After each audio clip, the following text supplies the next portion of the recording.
안녕하세요. 가난에 허덕이며 어쩔 수 없이 유흥주점에서 일을 시작하게 되었지만 그래도 그 일에 최선을 다했고 착실하게 모아 어느 정도 살아가는데 부족함 없게 되었어요.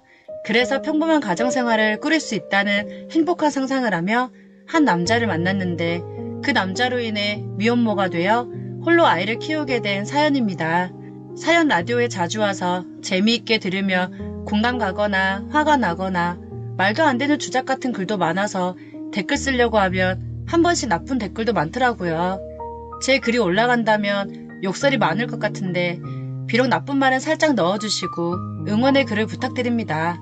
아직 충고나 조언을 듣기엔 멘탈이 그리 강하지 못해서요. 미리 기분 나쁘신 분들께는 사과의 말씀을 드리며 제 사연을 들려드리도록 하겠습니다. 저는 20대 후반에 빼어난 미모에 교양미까지 있으면서 약간 볼륨 있는 무용학과 출신의 최고 미인입니다. 집이 그리 잘 사는 편이 아니라서 명품이나 중저가 브랜드를 입지는 못하지만 청바지에 티셔츠를 좋아하는 늦가기 여대생이기도 해요. 대학교에 들어와 보니 남자들은 저를 보면 너무 이쁘다면서 한번 만나자고도 하고 클럽으로 놀러가면 어떤 남자들은 저하고 한번 사랑을 나누고 싶다고 대놓고 말을 하기도 합니다. 처음부터 제 자랑을 너무 많이 늘어나 버렸네요. 있는 사실 그대로 말을 하다 보니 양해해 주세요. 늦가기 대학생이 된 이유는 저희 집안 가정 형편은 너무너무 어려웠고 늘 남의 단칸방에서 월세로 살았습니다. 한마디로 찢어지게 가난했어요.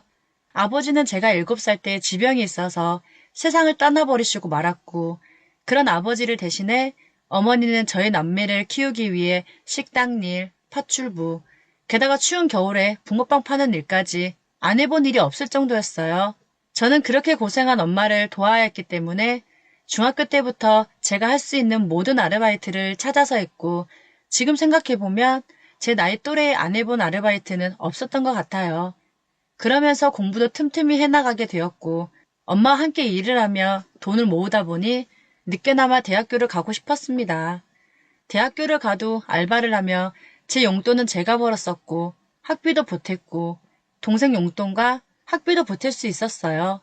그렇게 해도 저희 집 형편은 좋아지는 게 아니고 점점 어려워지기 시작했습니다. 동생의 학비가 정말 만만치 않았거든요. 동생은 굳이 대학 안 가도 된다고 자기도 돈을 벌겠다고 했지만 저보다 공부를 잘해서인지 꼭 원하는 곳으로 꿈을 펼치길 바랬었어요. 저와 동생의 학비를 벌기 위해 별 수 없이 대학교 2학년 때 우연한 기회에 유흥업소에서 일을 시작하게 되었습니다. 큰 돈을 벌기 위해서는 대학생이 할 수 있는 일이라곤 룸사롱이나 단란주점, 주로 그런 쪽의 일뿐이었어요. 저는 구직 사이트에서 월 수입 1,000, 2,000 이렇게 써져 있는 걸 보게 되었고 그곳에 나와 있는 번호로 전화를 했더니 면접을 보러 오라고 했습니다. 바로 강남에 있는 룸사롱으로 면접을 보러 갔더니 본인이 사장이라고 하는데 약간 음흉하게 생긴 남자가 저를 룸으로 데리고 들어가는 겁니다. 그냥 조명 자체가 왠지 좀 이상하고 꺼름칙했습니다. 저는 갑자기 수많은 생각이 제 머릿속을 스쳐 지나갔고 불안해하기 시작했어요. 제가 이런 곳은 20년 넘게 살았지만 처음이었거든요. 돈을 벌기 위함이었지만 제가 생각해도 제 신세가 처량하고 안쓰러웠습니다. 아빠가 돌아가시지만 않았어도 내가 여기 와서 일도 안 했을 텐데 남들처럼 일도 안 하고 대학생활에만 집중할 수 있으면 얼마나 좋을까? 이게 다 아빠 때문이야. 여기 온 것도 다 아빠 때문이라고. 하며 7살 때 돌아가신 아버지를 원망을 했어요. 이런저런 생각을 하며 룸으로 들어가니 룸 안에는 야릇한 조명이 켜져 있었고 고급스러운 탁자와 소파가 있었습니다. 벽에는 큰 TV가 있었고 TV에는 섹시한 외국 여성들이 춤을 추고 있더군요. 그런 영상은 처음 봐서 멍하니 구경하고 있었는데 학생이야? 네, 지금 대학교 2학년이고 무용과 다니는데요. 학비를 벌어야 했는데 여기 오면 돈을 많이 벌 수 있다고 신문에 나와 있는 거 보고 왔어요. 날씬하고 예쁜 게 돈 좀 벌어다 주겠는걸? 맞아. 우리 가게는 강남에서 최고의 매출을 올리는 곳이고 아가씨들은 한 250명 정도 되는데 학생은 지금 우리 가게에 있는 아가씨 중에 그 VIP급이 있는데 그 아가씨를 훨씬 뛰어넘을 정도의 외모와 몸매를 가진 것 같아. 응? 잘만 하면 신문에서 본 것보다 더 가져갈 수도 있겠어. 월 수입 한 4, 5천 정도 되겠다. 응? 남자들 보면 환장하겠구만. 여기는 강남에서도 최고의 VIP 손님들만 받는 그런 곳이고, 법적으로 아무런 문제가 없는 허가난 가게야. 라고 하셨는데, 정말로 아무런 문제가 없는지는 잘 모르겠더라고요. 오직 머릿속으로는 월 4천에서 5천이라는 것밖에 생각이 안 났어요. 가난한 집안을 일으켜 세워야 했기 때문에 독하게 마음을 먹고 강해지자고 다짐하고 또 다짐을 했습니다. 제가 사실 고등학교 때부터 술을 마시기 시작했는데 술을 좋아해서인지 이렇게 술집에 와서 일을 하고 싶어서 그랬는지도 몰라요. 타고난 것인지 술은 정말 잘 마시는 데다가 웬만해선 취하지도 않습니다. 친구들하고 소주를 7병에서 10병 정도 마셔보긴 했는데 친구들은 취해도 저는 끄떡 없었어요. 제 큰 자랑이지요. 룸사롱이니 술을 잘 마시면 될 것 같다는 생각이 들었고 그렇게 해서 저는 한창 꽃피울 나이에 화류계에 발을 들게 되었습니다. 돌아가신 아빠 대신 열심히 일하고 엄마 대신 가장 역할을 해야만 했어요. 사장님께서는 이곳은 일하는 아가씨들에게 술을 많이 마시지 않게 한다고 하셨어요. 아가씨가 만취해버리면 실수를 해서 싸움이 많이 벌어지기 때문에 그런다고 말씀해 주셨어요. 저는 그렇게 제 소개를 간단히 했고 사장님께서는 가게 손님들에게 뉴페이스가 왔다고 연락해 놓을 테니 내일부터 마음 단단히 먹고 일하자고 해주셨습니다. 다음날 떨리는 마음으로 가게에 가보니 벌써 최고의 미인 여대생이 왔다고 소문이 났는지 첫날부터 손님들은 저를 찾기 시작했습니다. 제 미모가 워낙 뛰어나잖아요.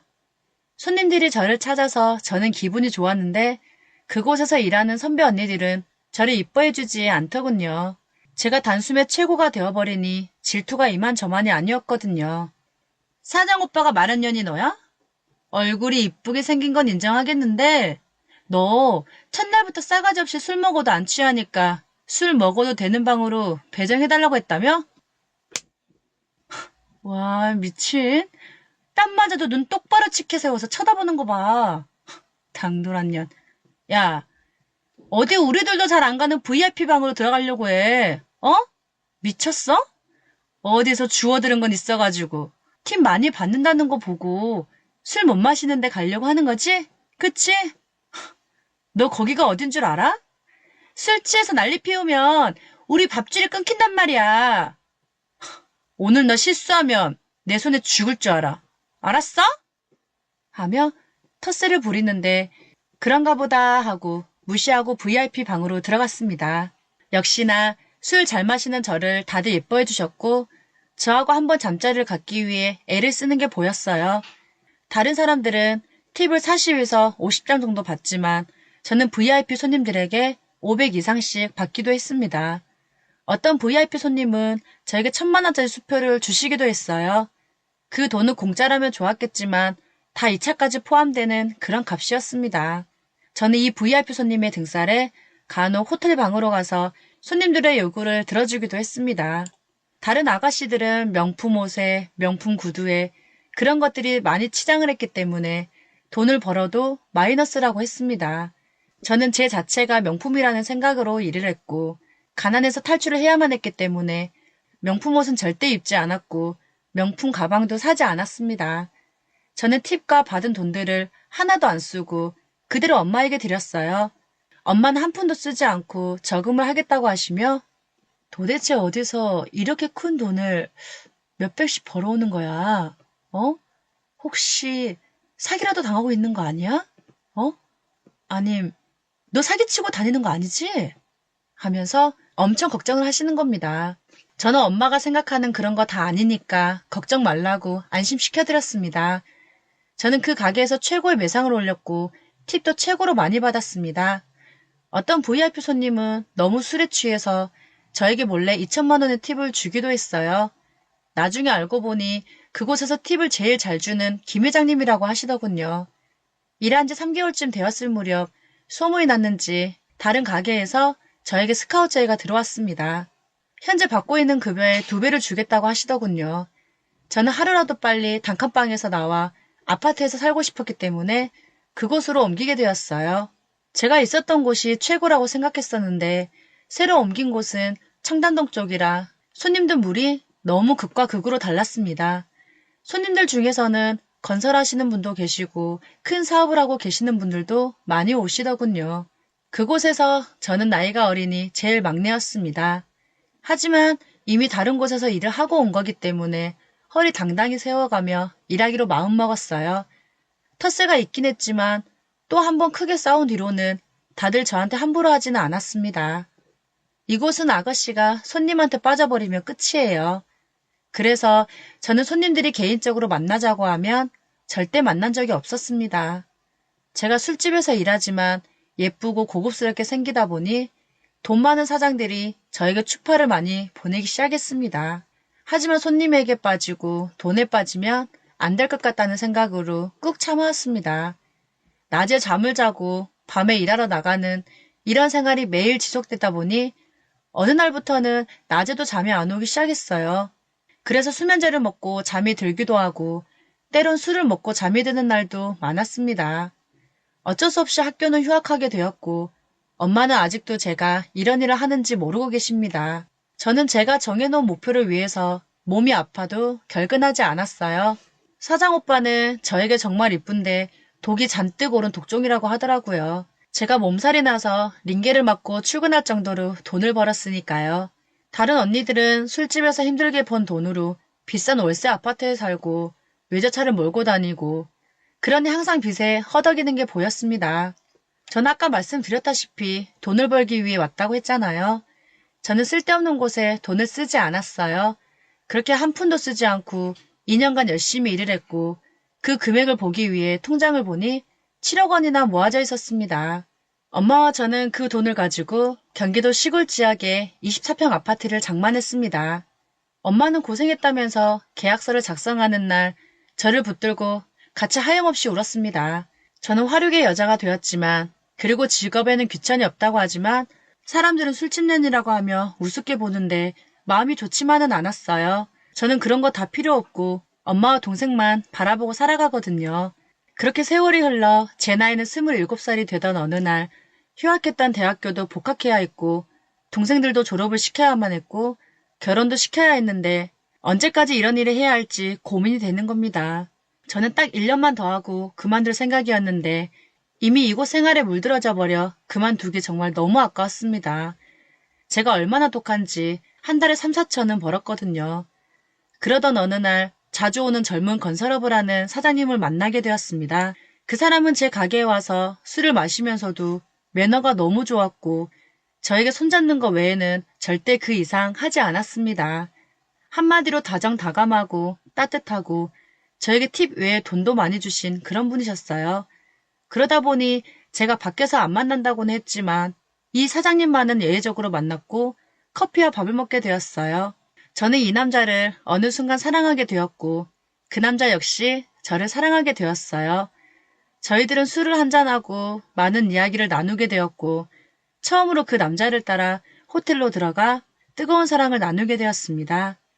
그 사장님은 제 피부가 너무 좋다고 하였고 또 이렇게 예쁘고 몸매가 좋은 여자는 처음 봤다고 해주셨습니다. 그러면서 자기와 계속 만나달라고 하더라고요. 저는 그래서 아무한테도 지금까지 말은 안 했지만 집안 사정을 모두 그 남자한테 이야기를 해버리고 말았습니다. 그 남자는 제 말을 듣고 참 고생했다고 하면서 저를 안아주더군요. 그리고 저를 술집에서 일하는 것 모두를 이해해 주었습니다. 그러면서 본인 이름이 김현수라고 하며 자기는 한 달 수입이 정말 상상할 수 없을 정도로 많이 번다고 하며 회사 이름을 말해주더군요. 그 회사는 이름만 들어도 대부분 아는 회사인데 탄탄한 회사라고 입소문이 자자했거든요. 현수 씨는 생활비랑 전부 다 줄 테니 이 생활은 그만두고 대학에 복학해서 학업에 열중하라고 해주었습니다. 그렇게 저는 복학을 했고 현수 씨의 지원에 대학을 졸업하고 머리가 좋았던 저는 대학원까지 들어가 공부를 열심히 하게 되었습니다. 그 후 현수 씨는 저에게 프로포즈를 해주며 자기는 한 번 이혼을 했고 딸이 한 명 있다고 말을 해주더라고요. 전 상관없다고 말을 했어요. 저는 대학생이지만 룸사롱에서 일을 했고 남자들도 많이 상대를 했는데 뭐 이혼하고 아이가 있는 게 문제가 되냐면서 말을 해주었습니다. 시간 나는 대로 현수 씨는 자기 딸을 데려와서 함께 만나 공원에도 가고 같이 밥도 먹고 하다 보니 현수 씨 딸과도 많이 친해지게 되었습니다. 현수 씨는 자기 부모님께 저에 대해서 이쁘고 착한 아가씨라고 말을 해놨다고 해주었습니다. 그해 겨울에 결혼을 하기로 이야기를 하고 결혼 준비를 하고 있었는데 이상하게 속이 안 좋아 테스트기를 해보니 2줄이 나왔습니다. 이거 임신한 건 기쁜 일인데 혹시나 현수 씨는 내가 이런 일에서 안 좋게 보고 의심하면 어쩌지? 하고 온갖 생각이 들어 불안해하다가 전화로 임신 사실을 말하니 고맙게도 다른 건 묻지도 않고 너무 고맙다고 더 배 나와서 힘들어지기 전에 가족 모임으로 식사를 하자고 하더군요. 예비 시댁에는 남자들이 참 많은데 다들 술을 좋아하고 여자들도 좋아한다고 하는 겁니다. 그러면서 가족들도 모두 건설업이나 토목업, 기타 사업들을 하시니 강남 쪽에서 술을 자주 마신다고 현수 씨가 말을 해주는데 저는 다시 불안감에 휩싸이며 가족 모임에서 누군가 만날 것 같은 이상한 기분이 들었습니다. 재수 없으면 뒤로 넘어져도 코가 깨진다고 하잖아요. 예비 시댁은 집이 3층 주택이었고 마당이 굉장히 넓어 골프 연습장까지 있었는데 눈이 휘둥그레졌습니다. 가족들은 기다리고 있었고 한 분씩 오실 때마다 인사를 드렸더니 다들 저에게 너무 예쁘다고 칭찬을 하면서 현수가 어디서 일한 예쁜 아가씨를 데려왔냐고 칭찬해 주더라고요. 30명이 넘는 분들이 오시는데 그중 형제들이 3명이나 되고 삼촌을 포함한 남자만 20명이 넘게 온다고 하는데 남자들이 온다고 하니 더 불안했습니다. 그렇게 가족들은 한 분, 2분 오시기 시작했고 어떤 분은 저에게 다가오셔서 재수씨 안녕하세요? 하고 인사를 해주시는데 서로 얼굴을 보고 놀랬어요. 예전 룸에 있을 때 제 단골 손님이었고 저에게 팁도 아주 많이 주셨고 2차도 10번 이상 갔던 김 사장님이신 겁니다. 김 사장님과 저는 흠칫하며 놀랬지만 서로 이 분위기를 깨트리지 않기 위해 눈치껏 모르는 척 했습니다. 나중에 알고 보니 김 사장님은 현수 씨 바로 윗 형님, 그러니까 시숙님이셨어요. 이런 운명의 장난이 어디 있나 싶었습니다. 그 자리를 뛰쳐나와 도망가고 싶었고 가시방석이 따로 없었습니다. 현수 씨의 형도 표정이 굳어져 가더군요. 이 결혼 절대 안 되겠다. 임신하긴 했는데 왜 하필 시숙님이야? 왜? 도저히 못하겠어 이 결혼. 하며 직감적으로 어려운 결혼일 거라는 생각이 들었습니다. 어렵게 다가온 부자가 될 수 있는 기회가 허무하게 사라져버리다니 하늘이 무너져 내리는 느낌이 따로 없더군요. 그래도 서로 비밀로만 한다면 괜찮겠지? 나중에 시숙님이랑 따로 만나서 이야기해봐야겠다. 심장 떨려. 하며 이 위기를 잘 극복할 수 있는 방법을 생각하고 있었습니다. 그때까지 안 오신 분은 미국 출장 가신 예비 시아버지, 그러니까 회장님 뿐이셨어요. 사업 때문에 바빠서 한번 보자고 했지만 계속 못 봤거든요. 그런 분을 이제야 만날 수 있다니 이런저런 이야기를 하고 있을 때 예비 시아버님께서 오셨고 아버님 안녕하세요. 회장님 하며 고개를 드는 순간 저는 기절하는 줄 알았습니다. 제 가게에 오면 항상 저에게 여대생이 미스 코리아보다 더 예쁘고 머리도 총명하다며 팁도 많이 주시는 김 회장님이 그분이 바로 시아버님이라니. 김 회장님, 그러니까 예비 시아버지는 최고의 미인만 좋아하셨기 때문에 항상 저를 찾아주셨고 저하고 대화도 많이 나누었으며 호텔도 여러 번 드나들었거든요. 김 회장님은 정력이 좋아서 저와 사랑을 나눌 때마다 미친 듯이 해주시는 분이셨어요. 한 번은 자기 세컨으로 살면 아파트도 주고 생활비도 주겠다고 여러 번 제의를 했던 분이셨는데 정말 말도 안 되는 이 상황에 저는 그 자리에 도저히 있을 수가 없었습니다. 예비 시아버지는 얼굴이 창백해지면서 급히 해야 할 일이 있었는데 깜빡했다며 어디론가 차를 타고 급히 가버리셨고 저는 몸이 아프다는 핑계로 황급히 집으로 왔습니다. 그 집을 나오면서 저는 임신한 몸이지만 미친 듯이 거리를 뛰기 시작했어요. 머리가 터질 것만 같았고 미칠 것 같았어요. 부잣집으로 시집을 가서 인생 역전을 하려고 한 제가 안쓰럽고 불쌍해 보였습니다. 다음날 현수 씨를 만나 있는 그대로 모든 걸 말을 했고 그렇게 헤어지고 말았습니다. 아이는 낳아서 제가 키우기로 했어요. 나 진짜 다 이해하고 아직도 너를 사랑해. 정말 다 이해해. 아니, 솔직히 말하면 이해하려고 노력해봐도 도저히 그게 잘 안 돼. 왜 많은 사람들 중에 그중 한 명이 왜 우리 아버지야? 응? 내가 그것까지 감싸주지 못해서 미안. 그래도 네 아이만큼은 부족함 없이 키울 수 있게 옆에서 다 도와줄게. 하며 현수 씨는 이렇게 돼버린 것을 몹시 안타까워해 주었습니다. 현수 씨는 저에게 어렵게 힘들겠지만 절대 술집에는 가지 말고 살아가라면서 아이와 함께 생활비로는 부족함 없이 준다고 하더라고요. 역시나 통 크게 3억 정도 주고 나머지는 매달 준다고 했습니다. 그리고 자기가 이렇게밖에 선택할 수 없는 자기를 미워하지 말아달라고 하며 아이와 저를 자주 보러 오겠다고 했습니다. 앞으로 아이만을 바라보고 행복한 육아를 하면서 결혼은 절대 안 하고 지긋지긋한 술도 절대 안 먹겠다고 다짐하고 있는 중입니다. 저를 버리지 않고 끝까지 책임져주는 현수 씨에게 너무나도 고마워요.